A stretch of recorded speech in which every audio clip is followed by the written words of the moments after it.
Legendary beat. Legendary beat. Legendary beat. I get girl for my yard, we get big back away, they make me feel amazing, girl. I get one way they give me things. Rashes again? Kiss Kids diapers. Kiss Kids, no rashes. Kiss Kids, no rashes. Bye rashes. Buy diapers. Choose Kiss Kids. Sona moja imetengenezwa kwa njia spesheli ili kupambana na maumivu kwa haraka. Sona moja ina aspirin kama kiungo. Sona moja, kitulizo kamili. Maumivu yakizidi, pata ushauri wa daktari. What comes to your mind when you think of the perfect home for your family? Is it the beauty, the comfort, the security, the convenience, or even the affordability? Victory Gardens offers exactly that and much more. It is just 10 minutes drive from Kitengela town and 3.8 kilometers off the tarmac. This gated community project comes with solar street lighting, maram roads, beautiful trees, 24-hour security, and water connected to every plot. The best part is, families are already living here. Call us today on 0790 300 300 or visit www.optiven.co.ke. Optiven Limited, the pacesetters in real estate. Education is key. Education. To develop a nation. Education. Giving every learner the material for learning. KICD, every stage from ECD. KICD, shule ya msingi na ya upili. KICD, mahitaji maalum na waalimu. KICD, for your curriculum. KICD. The Kenya Institute of Curriculum Development, nurturing every learner's potential.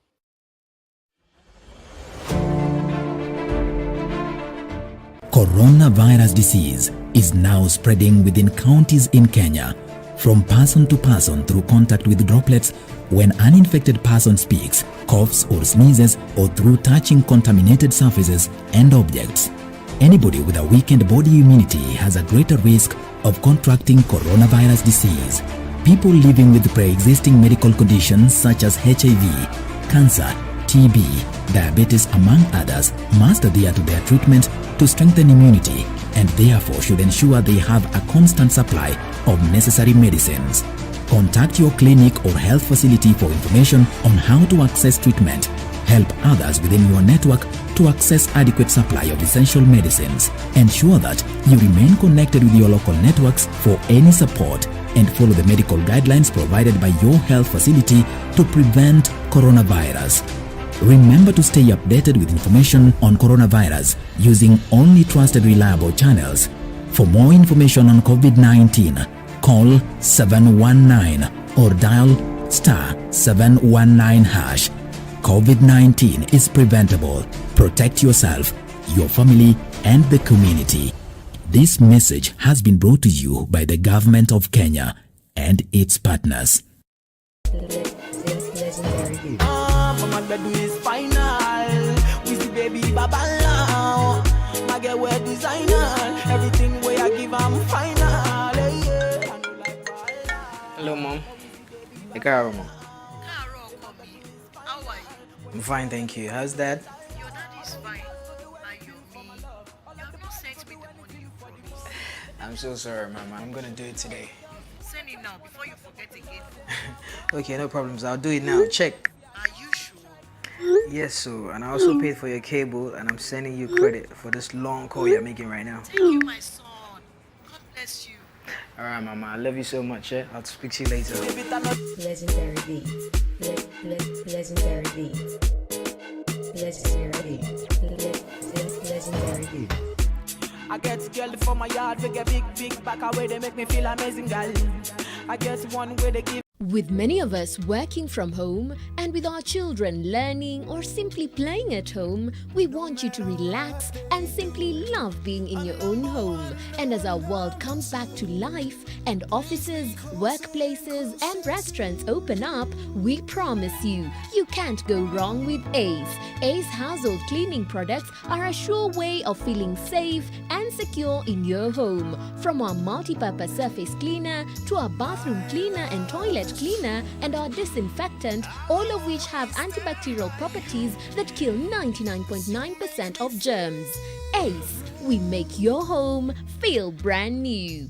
Ace, we make your home feel brand new. Pembe Flour, your most trusted quality brand for over 3 decades, has a new look now. This new pack is available in all leading supermarkets and outlets. It's still the same flour. Great taste, so you can cook and bake all you love with Pembe Flour. Pembe yangu ni poa.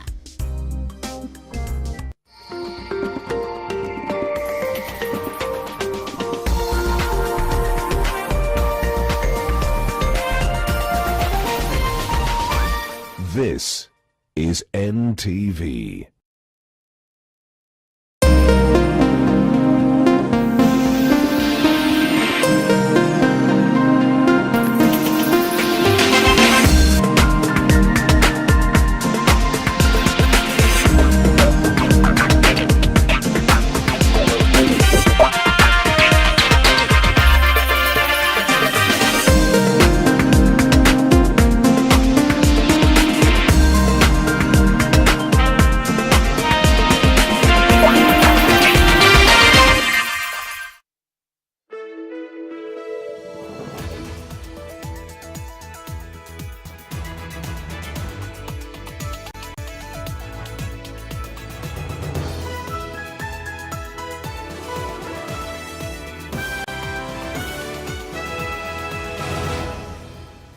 Good evening. This Monday, the 25th of May, you are just in time for NTV Tonight.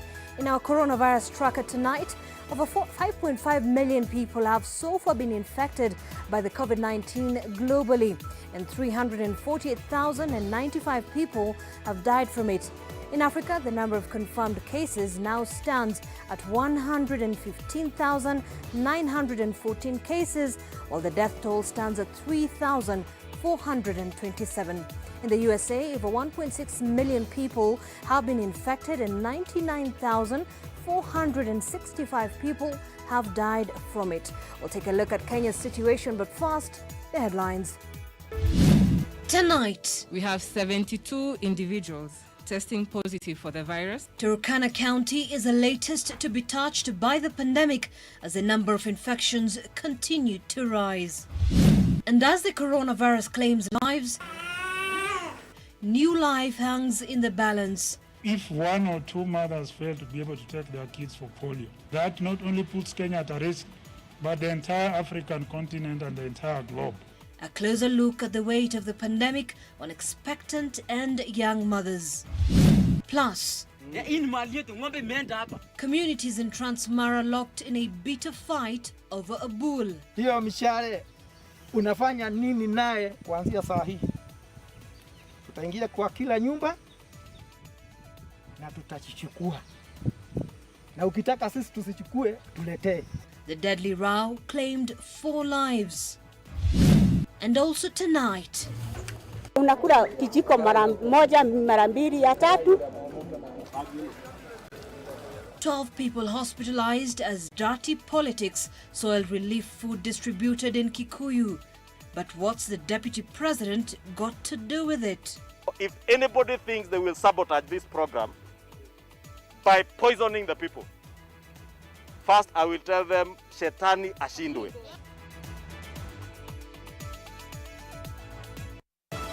NTV Tonight with Zainab Ismail.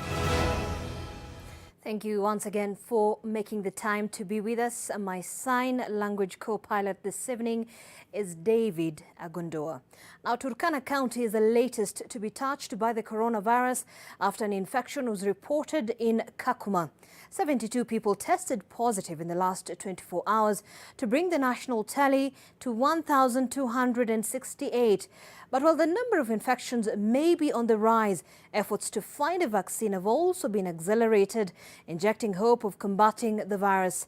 NTV's Ngina Kirori begins our broadcast with the day's update.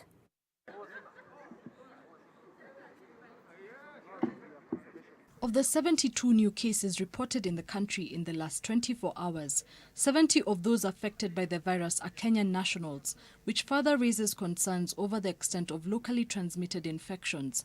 Turkana now joins the list of counties that have reported infections after a case was reported in Kakuma, which also houses the packed Kakuma refugee camp. This now brings the national tally of COVID-19 infections to 1,268. 9 patients have also recovered, bringing the total number of recoveries to 402. Unfortunately, one more person has succumbed to the virus, bringing the number of fatalities to 52. Out of the 72 new cases, 70 are Kenyans, while 1 is of Somali descent and 1 is a Ugandan national. 44 are male, while 28 are female.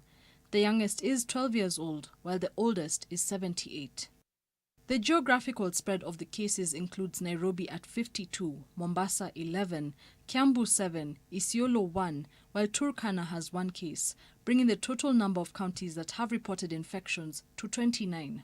In Nairobi, the cases are spread within Lang'ata, which has 21 cases. Dagoretti North has 15 cases. Kamkunji and Kibra have 4 cases each, while Embakasi East has 2 cases. Kasarani has 3 cases, while Dagoretti South, Makadara and Mathare have reported 1 case each today. While the number of cases may point at a bleak situation, the fight to find a vaccine appears to be promising, as a number of vaccines are currently undergoing trial, but one in particular is yielding results. Yes, indeed, this one has gotten approval from the EU and the US, but it's still undergoing a phase by the time it can actually be administered in terms of the human population. When we look back at what we're doing in Kenya, the DG has emphasized previously that Kenya is part of the countries that's undertaking the WHO drug trial. However, vaccine trials have been a contentious issue in the country after Oxford hinted that it wanted to carry out trials in the country barely a month ago. The government, however, rejected the idea, as the Ministry of Health says certain procedures must be followed before a vaccine can be approved. The Kenya Medical Research Institute Wellcome Trust has also made breakthroughs in the fight against the virus, as they have developed an immunoassay to utilize antibody testing. An antibody test checks the blood for antibodies, which are produced when the body is fighting off infections such as COVID-19. This is part of the seroprevalence surveys that we mentioned before. Being able to look within the community and undertake antibody testing to determine what is the prevalence of COVID-19. In other words, patients who may have encountered COVID-19 are now well, but they have these IgG antibodies in their immune systems. The Ministry of Health has also emphasized the need for a healthy, balanced diet as one of the measures in combating COVID-19. Gina Kirori, NTV. Well, following these developments, the county government of Turkana has now imposed restrictions of movement within the Kakuma refugee camp to control the spread of the virus. Turkana Deputy Governor Peter Emuria also says truck drivers carrying food will not be allowed past the Kainuk screening center without a clearance certificate. Listen in. Now, refugees from high-risk areas must not be allowed into Kakuma refugee camp. The camp is already locked.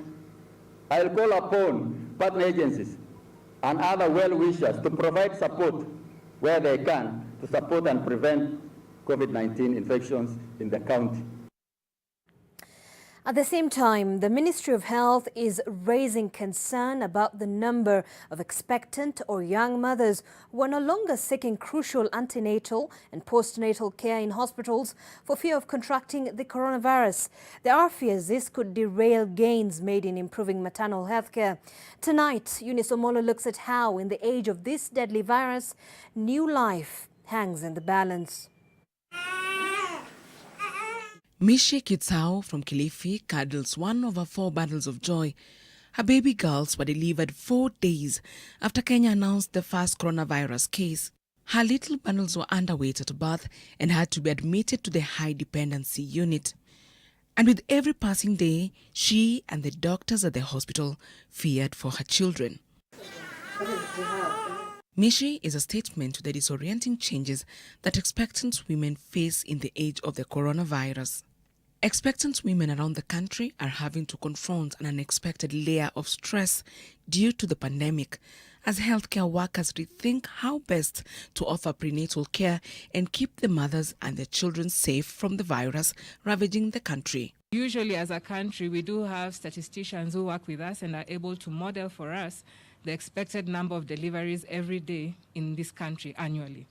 And so we do have projections of how many mothers we'd be expecting to see in our healthcare facilities.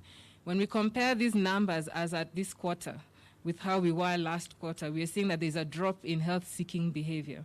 Health administrators in Kilifi County are concerned that fewer expectant women are seeking prenatal care in hospitals and clinics, and even fewer infants are being brought in for essential vaccines and care. Wakina mama wajawazito wanaokuja kliniki antenatal, wakina mama wanaojifungua hospitali, wakina mama wanaokuja baada ya kujifungua tunaita postnatal, wakina mama wa family planning, wote hao idadi yao imepungua chini.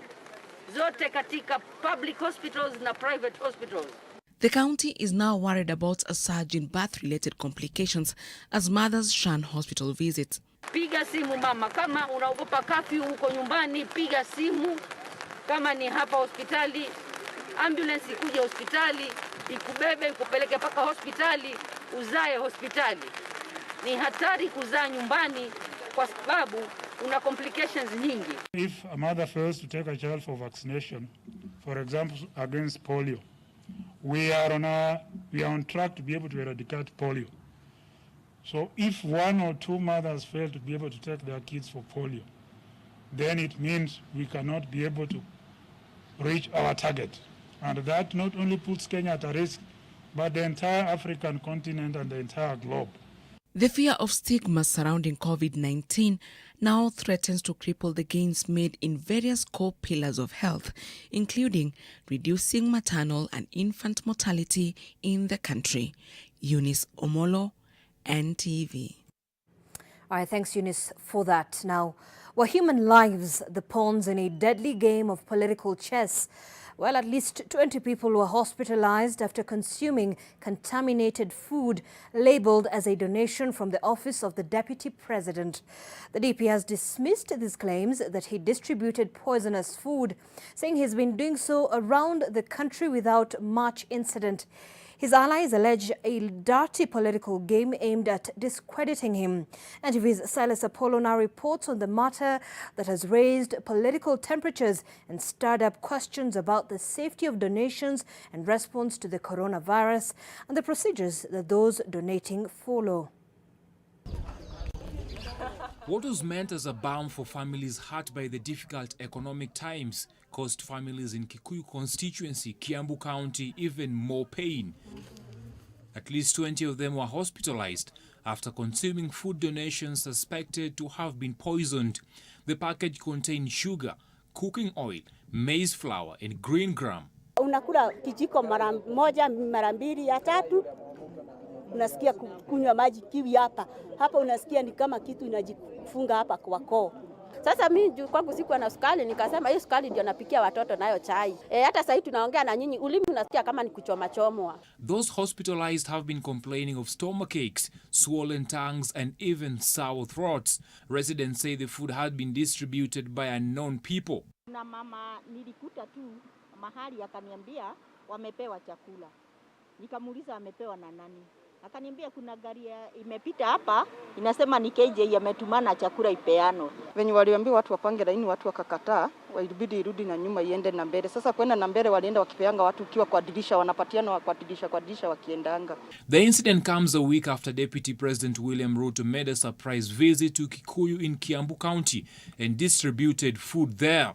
The William Ruto Foundation, in a statement, however, distanced himself from the poisonous package, saying the suspected donations were not from him. He says he has been distributing food in various parts of the country and there hasn't been any incident reported.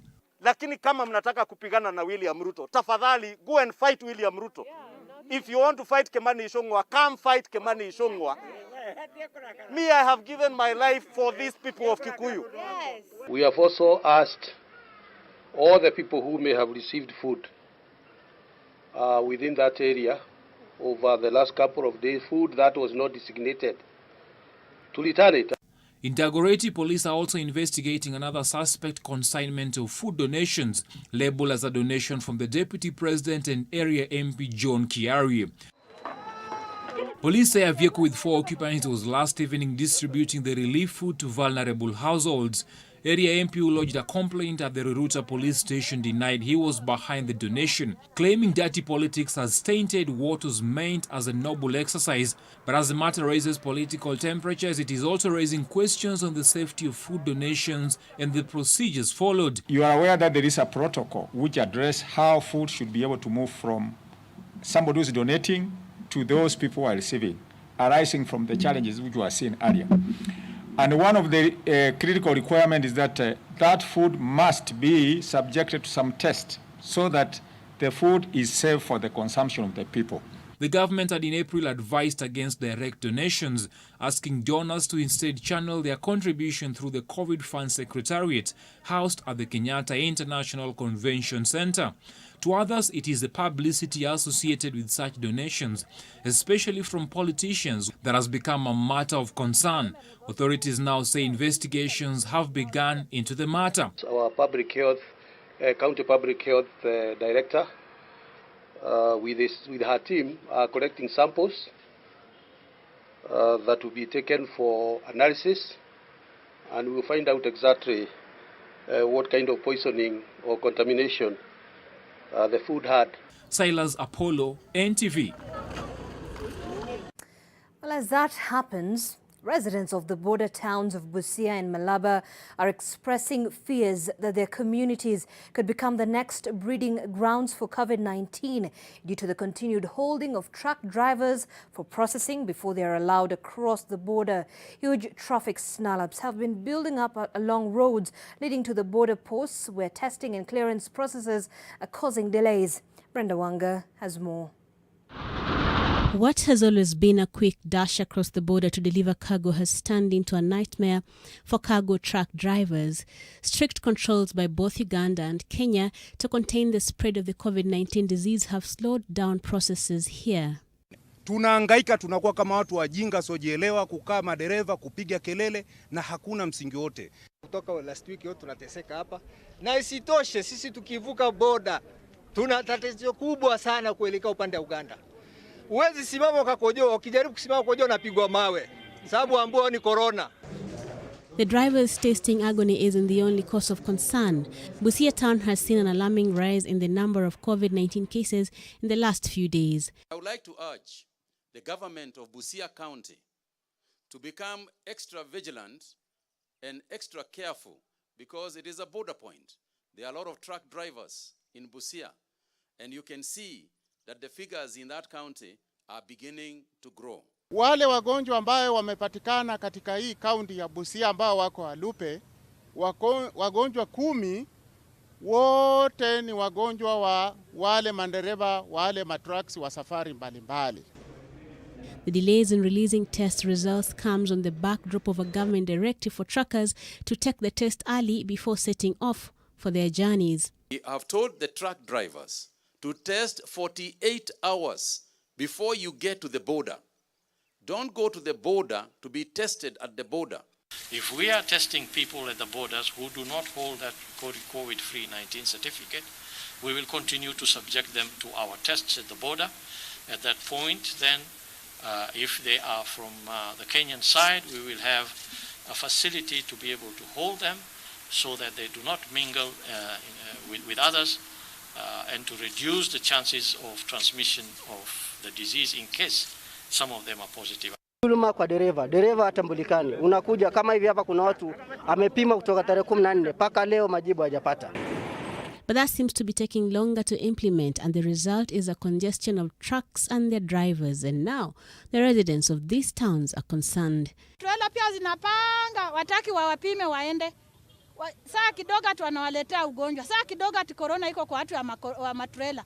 Sasa tutafanya aje ndio zifunguliwe Uganda, ziende zitoke kwa barabara. Si heri wazifungie basi Mombasa ziwache kupita hapa. Hii yote inatokana kwa msongamano mkubwa ambao umejaa hapa katika jiji letu la Busia, ambalo ni jiji ndogo sana, haliwezi kuhifadhi matrela mengi zaidi ya matrela 100. They want the government to hasten the health protocols to enable truck drivers get processed much faster in order to reduce the risk of transmission of the disease to the local community. Brenda Wanga, NTV. Now tonight, we're also reporting on a fresh flare-up of violence in Narok South. The dispute between the Maasai and the Kipsigis communities is this time over a stolen bull. 4 people were killed and more were injured in the fresh fighting. Ruth Sarmoy tells us more about this deadly bullfight. Tension is building up at Ololunga in Narok South following a misunderstanding between the Maasai and the Kipsigis communities over the ownership of a bull, and that descended into deadly clashes that killed 4 people and injured many more. Naona moshi yote. Hii area yote ni yetu. Na walituzia tu kunyang'anya. Hii ni mali yetu, ng'ombe imeenda hapa. Mashamba yetu imeenda hapa, hatujaipa, hatunyang'anyanga. According to authorities, trouble started when a bull was reportedly stolen from one tribe and sold to a businessman from the other. Badala ya kutumia nguvu yako, wewe ulime shamba yako, uvuge mbuzi, ng'ombe, nikuchukua mchale, ununge mwenzako, uwe mwenzako, na wewe unasahau ya kwamba wakati unalenga ule na yeye anakulenga, mtauana nyinyi nyote. Ng'ombe moja anaweza fanya nyinyi mpigane. This may be the latest chapter in a bloody history of conflict in the area. Police now want residents to surrender their weapons. Hiyo mishale unafanya nini naye, na unajua silaha yoyote inatakiwa iwe bali na wewe. Mnalaumiana huyu wako na budoki. Nani alikuambia wewe weke mshale na uta? Hiyo uta kuanzia saa hii tutaingia kwa kila nyumba na tutachichukua. Na ukitaka sisi tusichukue, tuletee. Kama kuna wale wanakuja kuchochewa na wanasiasa wa nje ambao wanalete siasa duni ya kugombanisha watu, my friends, ni heri mjue ya kwamba hapa ni Narok Kusini na hapa watu wataishi kwa amani kwa lazima. 2 people have been arrested and the bull has since been recovered. GSU officers have been deployed to the area to maintain calm. Ruth Sarmoy, NTV. Well, away from that and onto some politics now. After the president cleaned the Senate of rebels, the focus is now undoubtedly on the National Assembly. A team loyal to him, made up of legislators from the country's 8 regions, has been set up to lay the groundwork for the cleanup ahead of next week's parliamentary group meeting at State House.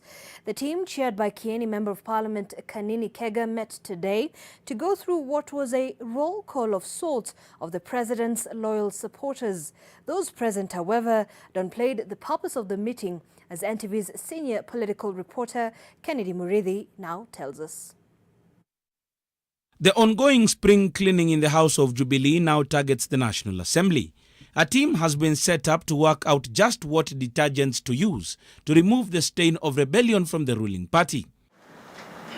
For the better part of Monday morning, 10 legislators from the Jubilee Party and its affiliates held a strategy meeting in Kieni MP Kanini Kega's KICC office on the 26th floor. The meeting was convened by Kega, who has been tasked with carrying out the president's wishes to make the much-needed changes in the National Assembly, including identifying disloyal MPs in charge of committees and in the House leadership positions. Also present were Eldas MP and Commissioner to the Parliamentary Service Commission Edan Keinan, Kitutu Chache North MP Jimmy Angwenyi, Navaholo MP Emmanuel Wangwe, Cherangani MP Joshua Kutuni, Wajir Women Representative Fatuma Gedi, Igembe North MP Maoka Maore, Moiben MP Silas Tiren, and Mathioya MP Peter Kimari. The MPs are said to be a representation of the former 8 provinces.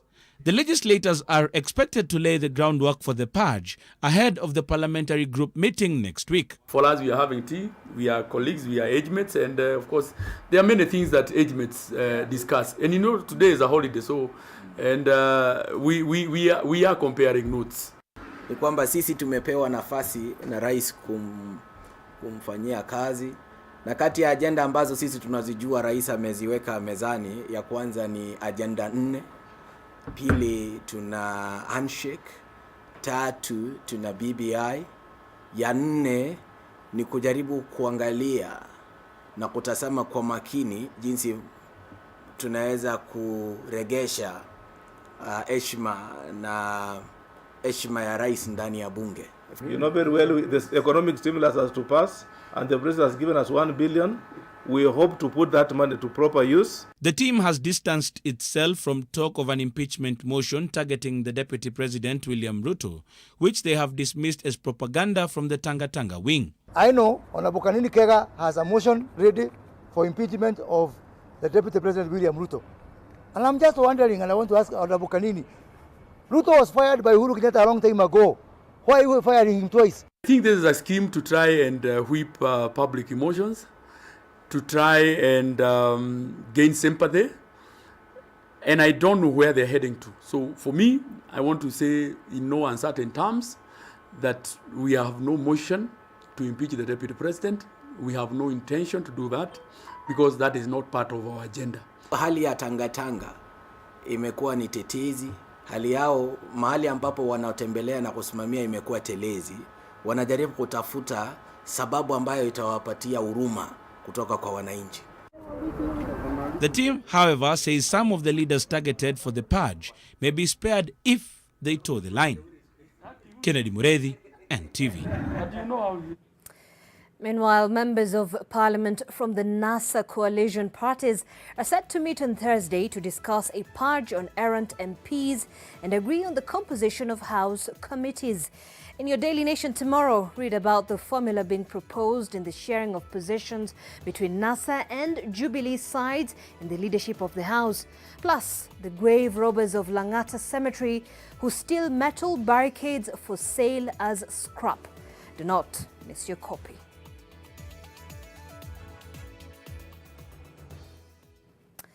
Now, this year's Eid al-Fitr holiday was celebrated differently. You could even say quietly, as faithfuls remained indoors due to the coronavirus restrictions. In Mombasa, mosques, entertainment joints as well as beaches remained closed to the public as people also grapple with tough economic situations. Kevin Mutai paints us a picture of the odd Eid from Mombasa. Construction works at the Marikiti market are still going on despite the county government promising that the market would be ready before Eid celebrations. The market had been set aside for Old Town residents who are under containment as some of the businesses still remain closed. Zamani sisi napata hata laki moja, laki mbili, laki tatu. Sasa hata shilingi sina sisi. Sisi huku kama county tumeanza kuangalia ni makakati gani hasusan ambayo yanahitajika kufanya ili tuweze kurudisha hali yetu ya uchumi. Mlolongo wa thamani ya biashara za watu wetu umeathirika pakubwa. The government declared Monday an Eid al-Fitr holiday following the month of Ramadan, and as usual people celebrate by traveling, visiting family and even gathering for prayers. Most recreational facilities such as Mamangina waterfront remained deserted as authorities kept people away because of the coronavirus protocols that banned public gatherings. Muslims across the country conducted this year's Eid celebrations under the shadow of COVID-19, with many also grappling with economic concerns. Sasa misikiti pia maombi hakuna. Tunaomba nyumbani ambapo pia si mzuri, lakini yote tunaomba Mungu anapanga. Mungu atupe nguvu kulishinda janga hili, Mungu atupe umoja na tusameheane wale ambao wamekosana, tubebane, tushirikiane ili tuweze kuwa jamii moja. The sandy beaches along the shores of the Indian Ocean also remained abandoned. Idi ya mwaka huu ni tofauti sana. Lakini mbali na hayo pia kuna mazuri mengi yampatikana. Mazuri mengi ni kama vile watu waliokuwa hawana mazoea na familia zao. Leo watu wamekaa majumbani na wake zao, watoto wao, wazazi wao. Ni jambo ambalo limezidisha mapenzi kwa wananchi na familia. As the number of coronavirus infections soar, health officials are doubling down on messages encouraging residents to strictly adhere to the Ministry of Health's guideline to stop the spread of the virus. Kevin Mutai, NTV, Mombasa. All right, thanks, Kevin. Now, we're about to take a break on NTV Tonight. But first, take a look at this. For many the world over, a lockdown means losing your sense of freedom. So, when lockdown measures were scaled down in America, some people in Missouri decided to have a pool party. But it was a crowded bedlam of collective joy and release with no social distancing whatsoever. Have a look at the video, which has gone viral with over 10 million views. And the news will continue after the break, so stay with us.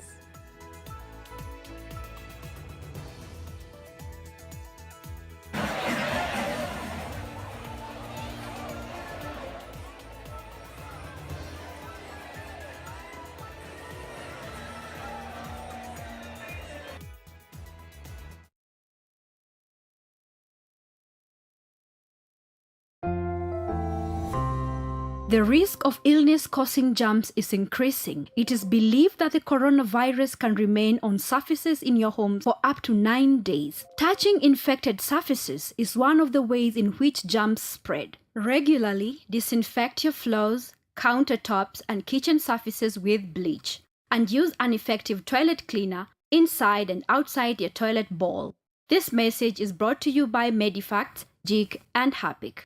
What comes to your mind when you think of the perfect home for your family? Is it the beauty, the comfort, the security, the convenience, or even the affordability? Victory Gardens offers exactly that and much more. It is just 10 minutes drive from Kitengela town and 3.8 kilometers off the tarmac. This gated community project comes with solar street lighting, Maram roads, beautiful trees, 24-hour security, and water connected to every plot. The best part is, families are already living here. Call us today on 0790 300 300 or visit www.optiven.co.ke. Optiven Limited, the pacesetters in real estate. Kira! Kira? Where are you? Malaria! That's why you need the superior protection of Mortein 360-degree reach. Only this has 11 fans which enable it to reach the farthest corners. Mortein, total indoor protection. Dettol's main objective is to help children protect themselves from diseases. Do you know how we get illnesses like diarrhea, cough, and cold? No! They are spread through germs on your hands. Your hands collect germs that causes diseases. You pick up germs from any surface, like when you don't wash your hands after going to the toilet, while playing. And then you can get sick because of germs. That's why you need to fight germs to stay healthy by washing your hands regularly with Dettol soap that gives the best germ protection ever against many illness-causing germs. Wash, wash, wash your hands. What you have to do is bath, bath, bath yourself. Dettol soap every day. Wash, wash, wash your hands.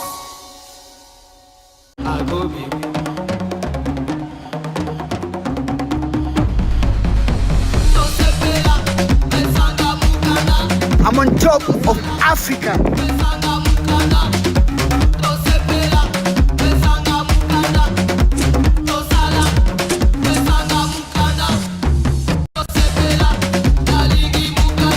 Anybody for a lolly to make you jolly?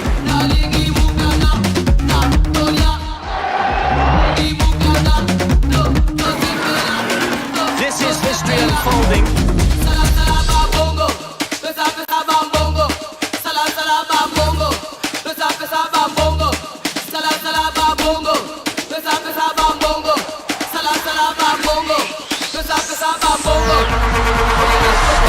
The 20th century is Africa's.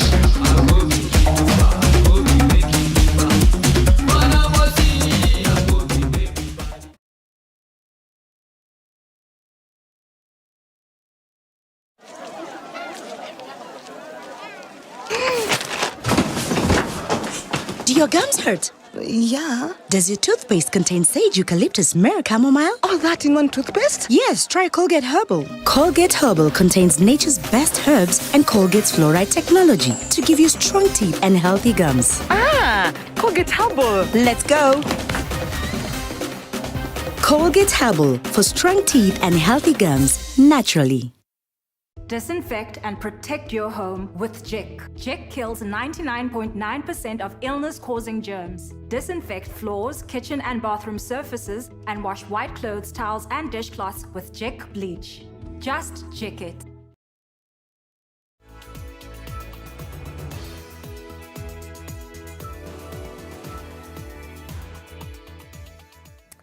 Thank you so much for staying with us. You're watching NTV Tonight. As the world celebrated the International Day to End Obstetric Fistula on Saturday in Narok County, a clinic that started in November 2019 was marking a milestone, giving hope to hundreds of mothers who have been suffering from fistula, a condition caused by prolonged labor which leads to leaking of urine. NTV's Rose Wangui was in Narok County and tells us more. At the Narok County Referral Hospital, Evelyn Shani was receiving a special gift, a surgery that would free her from obstetric fistula. That surgery, amongst many, conducted on the International Day to End Obstetric Fistula. For close to a decade, Evelyn has been living with fistula before she decided to seek treatment. She tells us that life had been nothing but misery. Nikazaa watoto ngapi? 2. Ya 3 mkojo sasa inaanza kutiririka. Lakini watu walikuwa wananicheka sana. Uwe ni mimi nilikuwa naenda kanisa lakini mimi sikustuka. Obstetric fistula is a hole between the birth canal and bladder or rectum that is usually caused by prolonged or obstructed labor. Women who suffer from fistula end up leaking urine uncontrollably, ashamed and stigmatized. The mother of 8 says the condition caused her a lot of pain and agony. Kitembea mahali watu wanasema hii ni nini? Hata gari ukiingia ni shida. Evelyn was operated on successfully. The smile on her face was enough to express her joy. She's now waiting to go home clean and dry. Ninasikia tu ni kama ninapona. Na ninashukuru Mungu sana. Juu mzee yangu hakunitupa, hakunichukia. Tuliteseka kwa maana mimi siingii kwa wanaume. Kidogo tu ninatupiwa mate kwa maana sasa bibi yangu ni mbaya. Na kuna vitu zingine. Hata yeye tukiingia kwa gari mtu anapiga mayoyo sana. Nini nachafuka hapa sasa sisi tukavumilia. 21-year-old Susan Kesha is another patient who has undergone a successful surgery. She has lived with fistula for more than a year. She developed the injury giving birth to her second child. Nimefanyia operation na nasikia nimepona. Having lived with fistula for a decade, Jane Manangoi understands the pain, suffering and shame that victims and survivors alike battle with every single day. Nilikuwa na mimba ya twins. Ikafika wakati nimejifungua, sikwenda hospitali. Juu niliumwa tu usiku. Nikaitiwa mama wa kunisaidia nyumbani. Sasa mtoto mmoja tu, nikazaa mtoto mmoja, mwingine akakawia tumbo. Hawakujua kuna mtoto mwingine tumbo, walishinda kunifuruta kujaribu kutoa ile nyumba ya mtoto. Sasa nyumba ya mtoto iwezi toka, juu kulikuwa na mtoto mwingine kwa tumbo. Sasa hapo ndio shida yangu ilitokea. Mimi ni mama, nilikuwa nafanya kazi ya mahindi. Sasa unakuta hata ukiwekelewa hiyo msigo ya mahindi na unakuta tu naachilia saa zingine mikojo juu huwezi kusuilia. Unakuta tu umejisumbua hata kwa kitanda ukilala. Unaona tu unajikuta na harufu mbaya hivi kuongelele. Kuna wale wanakucheka, wanafanya nini? Nilipitia hayo yote. Hata kanisa nilikuwa naenda ninasikia kama ninasumbua wale tuko na wao. Saa zingine ninatoka nje, mimi nasikia neno nikiwa nje. After living with fistula for over 10 years, Jane was operated on successfully 4 months ago. Most women who suffer from fistula often live like a shadow, ostracized by their family and community. Some are even abandoned by their loved ones due to the taboo and shame attached to this condition. Mwenye alikuwa ameniona haizi niamini kwa sababu nilikuwa nimejistress, sijui nitasaidika aje, afya yangu ikadhoofika. Sasa kwa sasa niko sawa, niko na afya mzuri, niko na boma, niko na furaha. The fistula treatment clinic at the Narok County Referral Hospital was opened in November 2019. In partnership with the Fistula Foundation, Darajambili and Wadadia, the center provides free surgeries for women living with fistula and aftercare to deal with the devastating social and emotional side effects. We try through our intervention to reach 47 counties. Last month, we were actually doing about 6,200 patients. So basically in a year, we do about 1,000 patients. That will translate into roughly 100 in a month. Responsibility to ensure that we do a follow-up after repair periodically, that is after every 2 weeks, 3 months, 6 months, and 12 months. What we are checking on, are they healing very well? Are there any complications? So if there are any issues, be able to come in and support them. The Fistula Center has brought much needed relief to many women who are to seek treatment in neighboring counties. We have seen quite a number coming here, but still there are few who still deliver at home, try to deliver at home, and they complicate with obstructed labor, prolonged labor, and skilled attendance, and end up with fistulas. So we get a mixture of both vesico-vaginal fistula, that is urine leaking through the vagina, or recto-vaginal fistula, where stool now is leaking through the vagina instead of the normal route. We get cases from Bomet, we get cases from Transmara, we get cases from Kisii. Others even come from Homa Bay, as far as Homa Bay. We have operated around 60 patients for prevention, repair of the fistula. Surgical repair is available for fistula victims, but many, especially in rural areas, are unaware there are only 7 health facilities across the country that have the capacity to repair fistula. We do know that in Kenya, about 1,000 women suffer that injury on an annual basis, and our capacity to provide treatment is just about half of that. For UNFPA, it's a priority for us not only to work with the national government and county governments, including communities, at prevention through strengthening maternity services, as well as the overall reproductive health services and information. The COVID-19 pandemic has not only strained, but also disrupted the healthcare system. You have seen a whole ward of my fistula patients has been closed for the COVID patients. We have actually stopped doing elective gynae cases, and fistula surgeries is elective gynae case. That means it's not an emergency. It can wait. In fact, now after surgery, these patients do not come back to the clinic. They have to come back to the ward so that I see them one by one. Amid the COVID-19 pandemic, the treatment center will continue putting women who are ostracized into positions where they are in charge and have the power to change their communities. Rosongoi, NTV. Thank you so much, Rose, for that report. Indeed, restoring dignity and hope back in the community. Now, before we take another break, pandemic and quarantine are words that are all too familiar now, words associated with the coronavirus, which stir up feelings of perhaps fear and negativity. But believe it or not, these 2 words are about to warm your heart.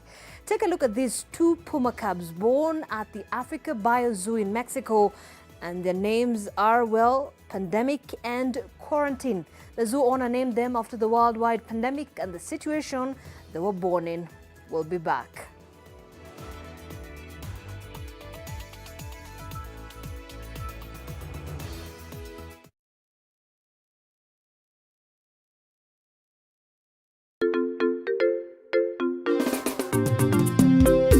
Can you tell Kinyanjui to come to my office immediately?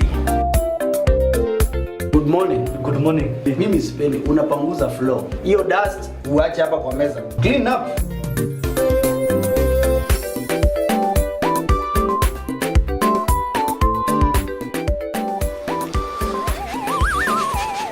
Kinyanjui, this is a problem, eh? Next time uende ununue selector yako, utengeneze sandwich zako, uachane na sandwich za boss. Selector. The difference is in the taste. Hii uende weke kwa ile githeri yako, eh? Welcome to the conferencing service. Emma, carry on, Ken. First quarter sales, they're up 90%. Very good, very good. We are looking at a 55 billion shilling profit by the end of the financial year. Now we are talking. Yeah, we talk billions. Very good. I gotta go. Wacha niendelee na kazi. A person has left the conference. Niko nyumbani. Downloads are very fast. Streaming, eco. And I'm just working from here. Stay connected and work from the convenience of wherever you are. Fiber to the home. Working from home? No problem. Fiber Home has you covered with the fastest and most reliable internet speeds. Get connected today. Kazi lazima iendelee. Selena! Toto, where's mommy? Today's a toilet day. What? Oh. Selena! Toilet day? Tomorrow we're hosting a party and it's a matter of my reputation. It's a toilet, not a white shirt. Even if you spend your entire day cleaning with bleach and detergent, still won't be party ready. Impossible. Challenge. Harpic 10X. Even if you use bleach and detergent 10 times, they won't give you the same sparkling clean toilet that Harpic 10X will give you. Wow! Harpic 10X. Harpic, Kenya's #1 toilet cleaner.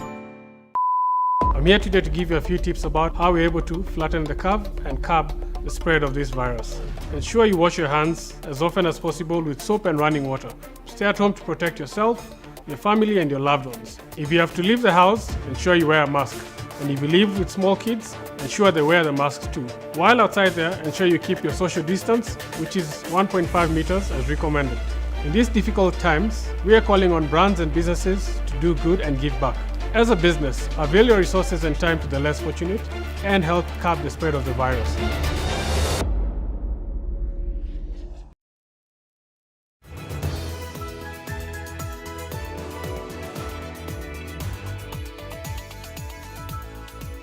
Thank you for staying with us. Let's now take a look at some stories making headlines in the world of business. Now, the Kenya Tea Development Agency, KTDA, has dismissed the new tea regulations released by the government last week as a sure recipe for collapse of the sector. The regulations, which are awaiting gazettement, are aimed at boosting transparency in the tea sector and giving farmers good returns.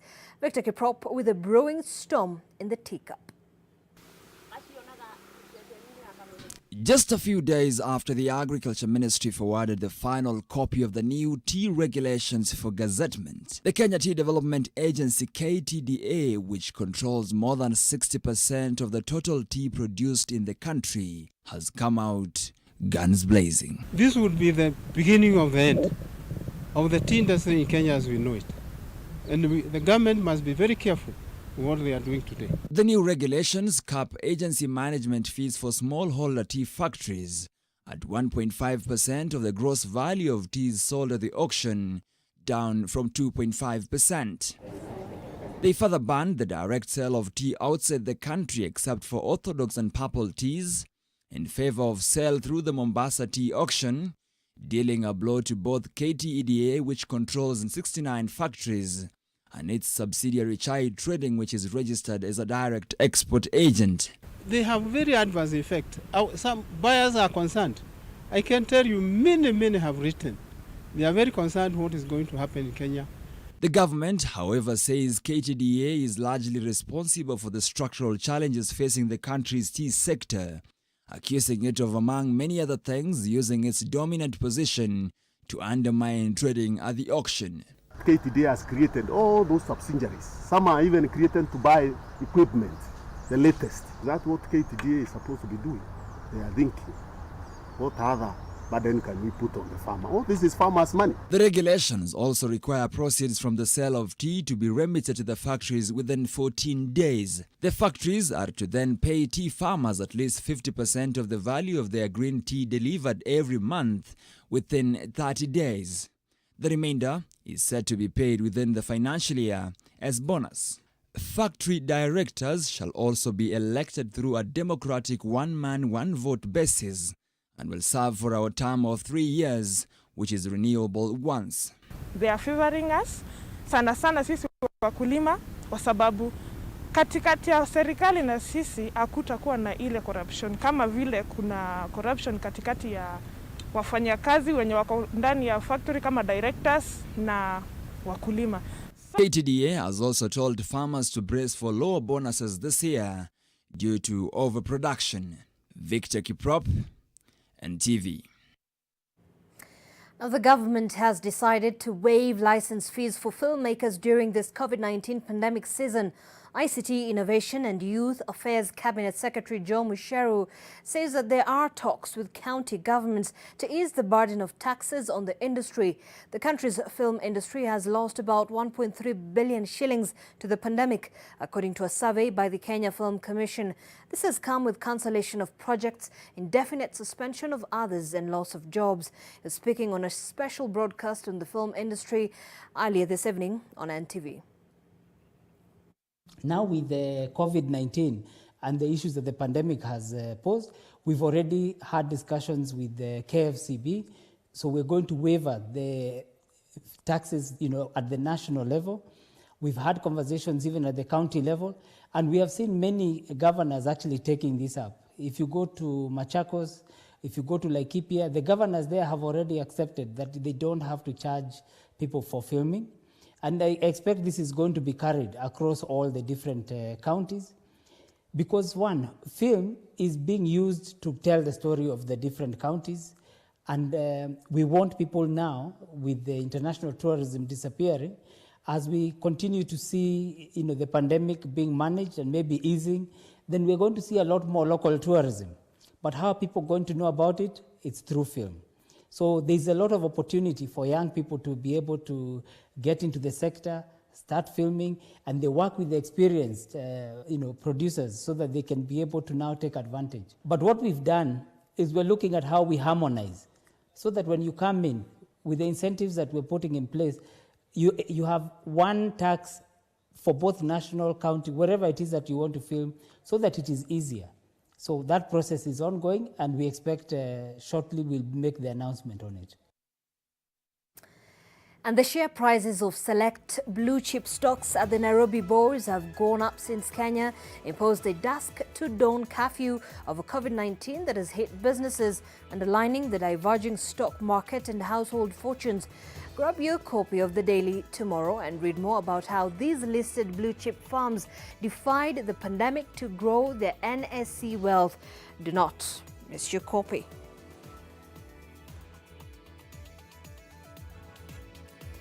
Right, and on that note, we're going to take another break. But before that, church services in many parts of the world are still on hold due to the COVID-19 pandemic.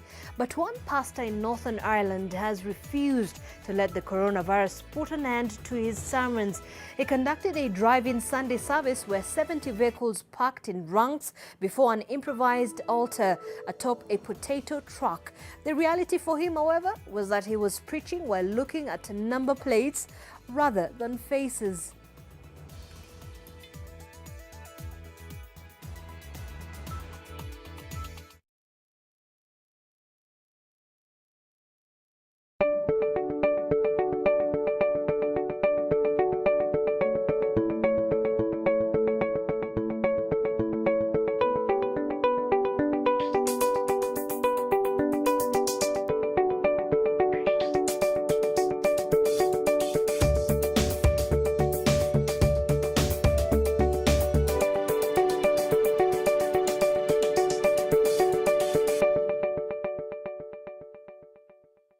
Credit to you if you stay at home. If you must shop online, use your NCBA credit card. Stay home. Stay safe.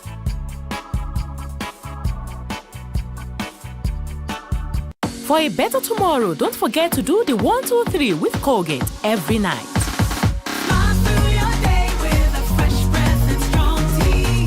Shop online and pay with your Visa card securely for groceries and other essentials, e-learning subscriptions, online entertainment subscriptions, as well as all other bills online. With Visa, you can make payments online using your Visa card in 3 easy steps. Simply go to the checkout page, select Visa card, enter your card information, and your purchase is securely completed. Safe is smart. Visa, everywhere you want to be. Terms and conditions apply.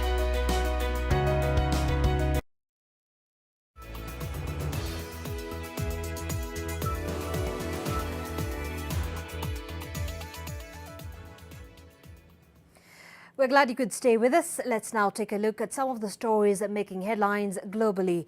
Now, South Africa is one of the hardest hit African countries by the COVID-19, with at least 22,000 infections and 429 deaths.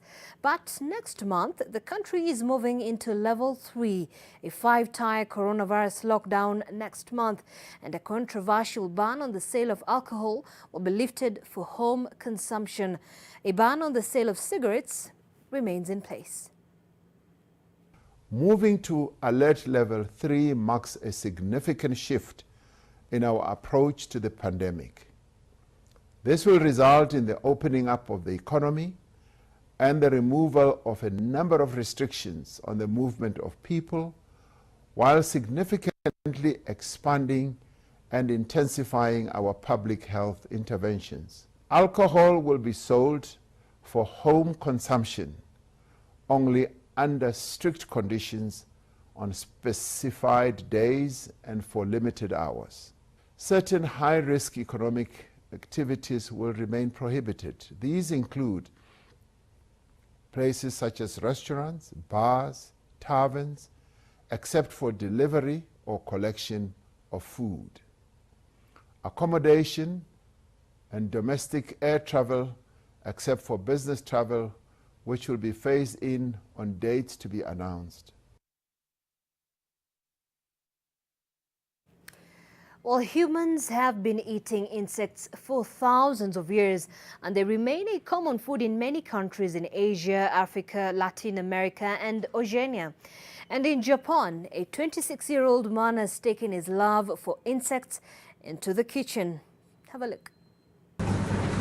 In a steamy Tokyo kitchen, a roasted scent wafts through the air as Yuto Shinohara prepares soup stock derived not from pork or chicken, but crickets. 10,000 crickets are brewing in the silver pot, which will be used to make 100 bowls of soup. Shinohara uses crickets in the broth, oil, soy sauce, and even noodles. He isn't a professional chef, and it's his love of all things nature-related that led him to insect-based food. As a boy, he was so fascinated by creepy crawlies that he eventually even tested them, but only secretly.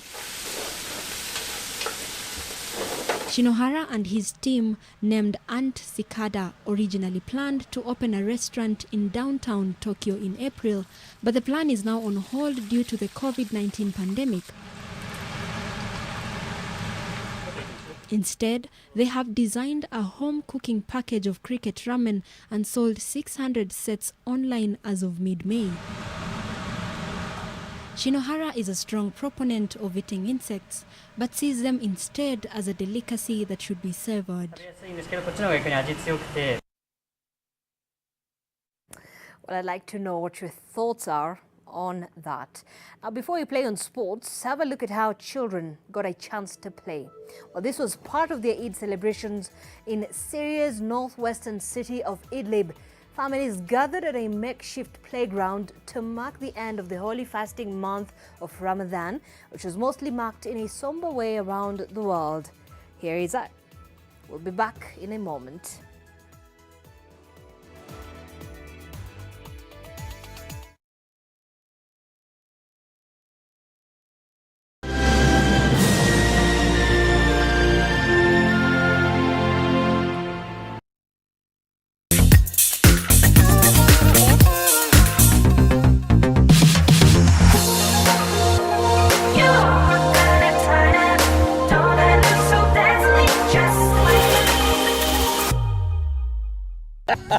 Very simple. You want to work easy, get into Ivy. Tujenge na Ivy.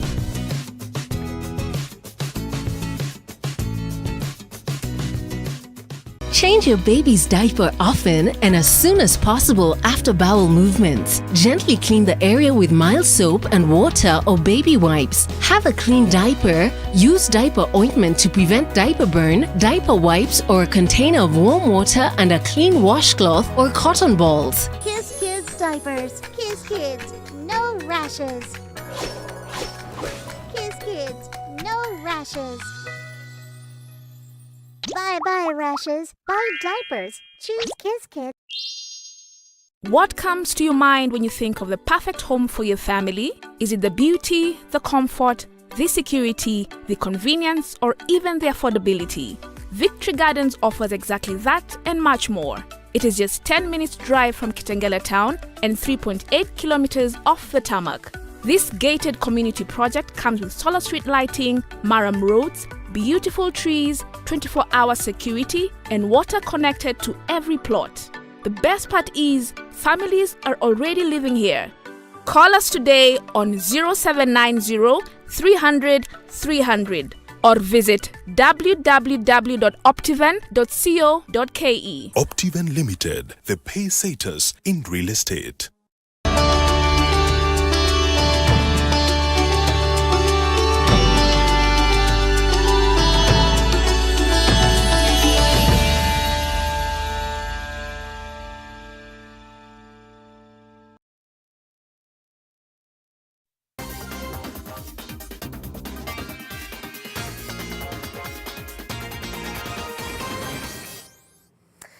Thank you so much for staying with us. Now, a heap of construction materials, including an artificial turf shipped in from Europe, is wasting away at the entrance of Dandora Stadium, signalling stalled work at the ultra-modern sports facility in Nairobi's Eastlands area.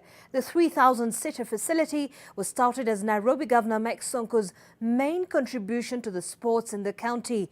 But that legacy is now under threat as work on the stadium remains incomplete 2 years after the intended launch date.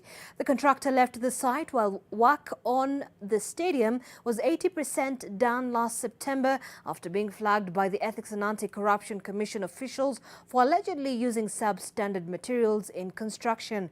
The investigations touch on whether the contractor changed the bill of quantity and used steel to support the better part of the structure instead of using concrete, thereby reducing the original cost of 350 million shillings by half. EACC officials have finished evaluating the facility, but a report is yet to be submitted.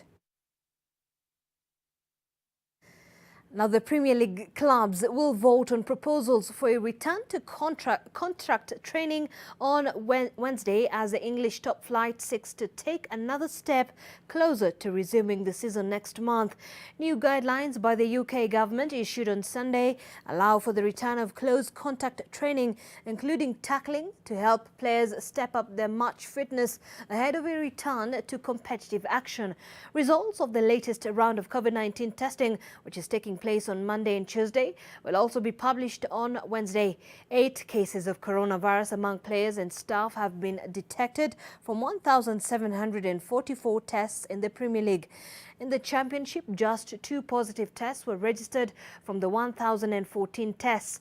Premier League clubs returned to training in small and socially distanced groups last week. And Bayern Munich head coach Hansi Flick believes the absence of spectators for Tuesday's top-of-the-table Bundesliga clash at Borussia Dortmund will be a missing factor. Leaders Bayern arrive at second-placed Dortmund 4 points clear and on course for an 8th straight title.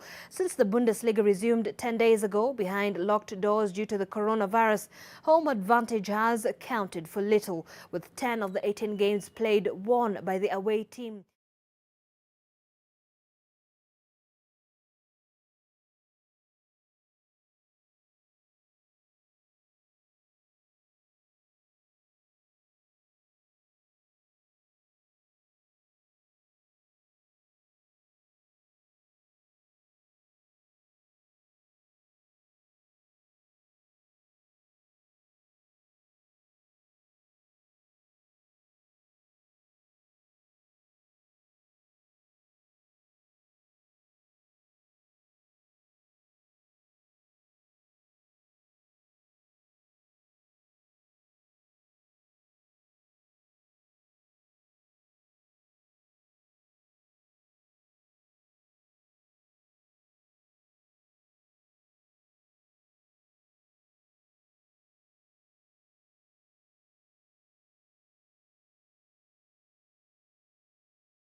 This is NTV.